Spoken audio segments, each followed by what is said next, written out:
Good morning and happy prosperous Diwali to my all friends and most welcome to all of you on behalf of myself Anand Kesri. Today we shall learn about the John Keats biography. Let's start the video. John Keats was born on 1795 and he died 1821 at the age of 25 years 4 months. He was an English poet of the second generation of romantic poets with Lord Byron and P.B. Shelley.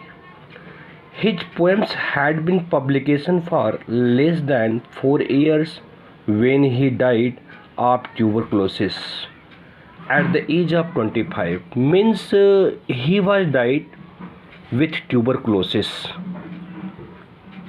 But his fame grew rapidly after his death. By the end of the century, he was placed in the canon of English literature,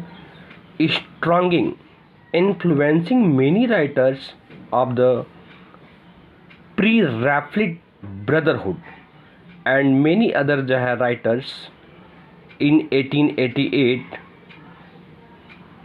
his father's name was Thomas Keats.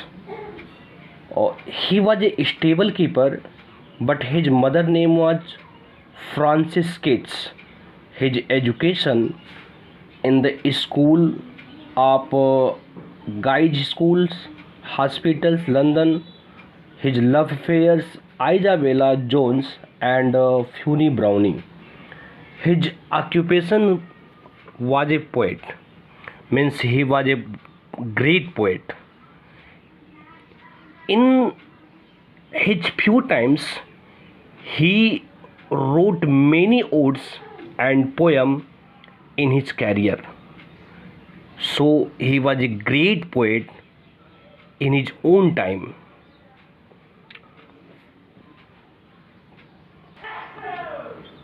He was born on 31st October 1795, Moorgate, London, England.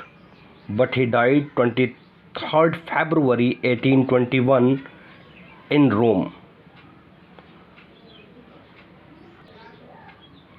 From 1814, Keats had 2 bequests held in trust for him until his 21st birthday.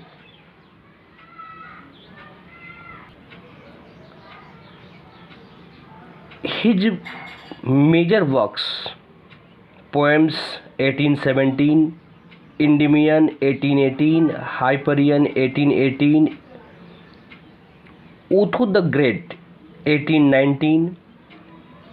His main odes in 1819: Ode to a Nightingale, Ode to a Grecian Urn 1819, Ode to a Psyche 1819, Ode to Autumn 1819, Ode to Melancholy 1819, Ode to Insolence 1819.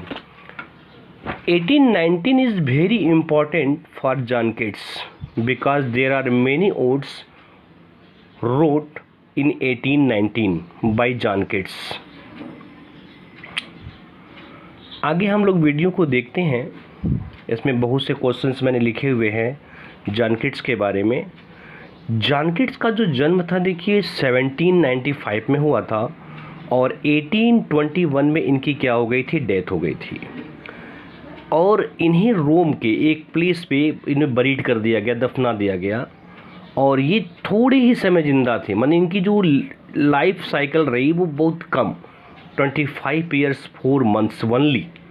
और 25 साल की as में ही इन्होंने इतना कुछ लिख दिया कि इंग्लिश पोएम की जो है जगत में इन्होंने अपना नाम बहुत ही ऊंचाई पर ला दिया थोड़े ही समय में. Keats was a Greek who said, माने किट्स ग्रीक थे. कौन कहा? ये पीबी शैली जी ने कहा था. ये पीबी शैली माने इनका जो पूरा नाम था पर्सी बीसी शैली. ये लेमिया इनका एक वर्क है जो किस पर बेस्ड है, वो जो है Burton's the anatomy of melancholy पे। Thou was not born for death immortal bird no hungry generation tread thee down. ये कहाँ से इस लाइन ली गई है? ये किड्स के ओड टू नाइटिंगेल से लाइन ली गई है। ये ओड टू नाइटिंगेल कब आया था? 1819 में आया था। A thing of beauty is Joy for ever, ये बहुत इंपॉर्टेंट लाइन है। ये a thing of beauty is Joy for ever, ये एंडेमियन की लाइन है। ये पब्लिश हुआ था 1818 में। और ये कैसे लिखा गया है, किस राइमिंग में लिखा गया है? ये हमारा कुप्लेट्स इन आयम्बिक पेंटामीटर में लिखा गया है। The words where are the songs of spring, ये जो शब्द हैं where are the songs of spring, माने जो बसंत ऋतु है इसके गीत कहाँ से आते हैं? तो ये देखिए एक जॉन किट्स की एक ओड है, ओड टू ऑटम, जो कंपोज्ड हुआ था 1819 में, लेकिन ये पब्लिश कब हुआ था? 1820 में पब्लिश हुआ था। बहुत इंपॉर्टेंट है इनकी line. In Keats poetic career the most prejudice year was, माने किड्स की जो पोएटिक कैरियर रही, जो मोस्ट इम्पॉर्टेंट रही उनके लाइफ के लिए, वो 1819। ये क्यों इम्पॉर्टेंट है? क्योंकि इसमें 1819 में क्या हुआ था, इनके बहुत से ओड्स आए थे, जिसमें देखिए 1819 में इनका ओड टू ए नाइटिंगेल आया था, और ode to a Grecian urn आया था, ओड टू ए साइकी आया था, ओड टू ऑटम आया था, ओड ऑन मेलंकोली आया था, और ओड ऑन इंडोलेंस आया था। माने बहुत से इनके जो थे जो कि 1819 में आया था, इसलिए इनको प्रेजुडिस ईयर भी बोला जाता है। O for a life of sensations rather than of thoughts, ये किसने कहा? किट्स का है। Keats is enchantingly and abundantly sensuous who said, ये किसने कहा? तो ये मैथ्यू अर्नाल्ड ने कहा था किड्स को। I can not see what flowers, करा मैं नहीं देख सकता, what flowers are at my feet, जो मेरे पैरों में जो फूल पड़े हुए हैं मैं उसको नहीं देख सकता। ये ओड टू ए नाइटिंगेल से लिया गया है।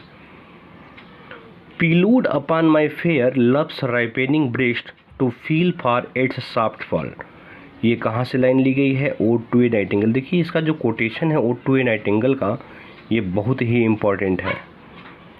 Heard melodies are sweet but those unheard are sweeter, ये कहाँ से लिया गया है? Ode on a Grecian urn से लिया गया है।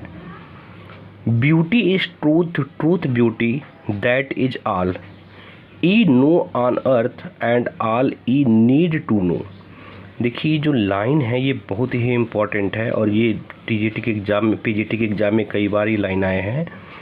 Ode on a Grecian urn से लिया गया है कि ब्यूटी इज़ ट्रूथ, माने सुंदरता ही सत्य है, और ट्रूथ ब्यूटी माने जो सत्य है वही सुंदर है। ये लाइन जो है कहाँ से है? ये ode on a Grecian urn से लिया गया है। Who is John Keats sylvan historian, तो ये कहाँ से है? द ग्रेशियन अर्न से। Whom did kids regard as the prime example of negative capability? Kids को नेगेटिव किड्स ने जो है whom did kids regard, माने जो है किड्स ने किसको रिगार्ड किया था एक एग्जाम्पल के रूप में negative capability?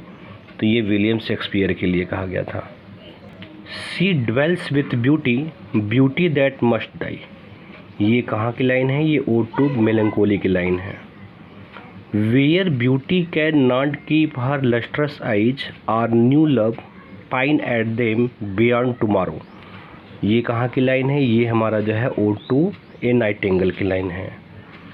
For it's the eternal flaw that first in beauty should be first in might, ये कहाँ की लाइन है? ये हाइपरियन, ये भी जो है किड्स का ही लिखा हुआ है, एक विजन है इनका ये। Kids was not only the last but also the most perfect of the romanticist whose comment is this, ये किसने कमेंट किया था? लॉन्ग ने। Kids was one of the inheritors of unfulfilled renown who said, तो ये कौन कहा? ये पीबी शैली ने कहा था। मैंने बताया ना पीबी शैली का पूरा नाम क्या है? पर्सी बीसी शैली।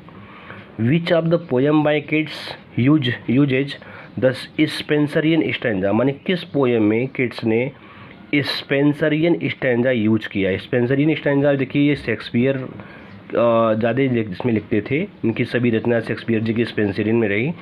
इसका मतलब होता है 3 क्वाड्रेंट एंड 1 कुपलेट। तो ये किस में है, किट्स की किस में पोएम में है, the eve of Saint Agnes में रहा इनका। Keats had flint and iron in him, माने किट्स जो थे अपने आप में ही एक आयरन की तरह थे। ये किसने कमेंट किया था, ये मैथ्यू अर्नाल्ड ने कहा था। मैथ्यू अर्नाल्ड ने किट्स को कहा था। दोस्तों इसके बाद जो है सेकंड वीडियो किट्स के बारे में नेक्स्ट टाइम से देंगे। और मैं यही कहूँगा फिर अंत में बार बार मैं कहता हूँ कि आप मेरी वीडियो को लाइक और सब्सक्राइब करते रहिए। और again happy Diwali to all of my users and my friends and my students. Thank you.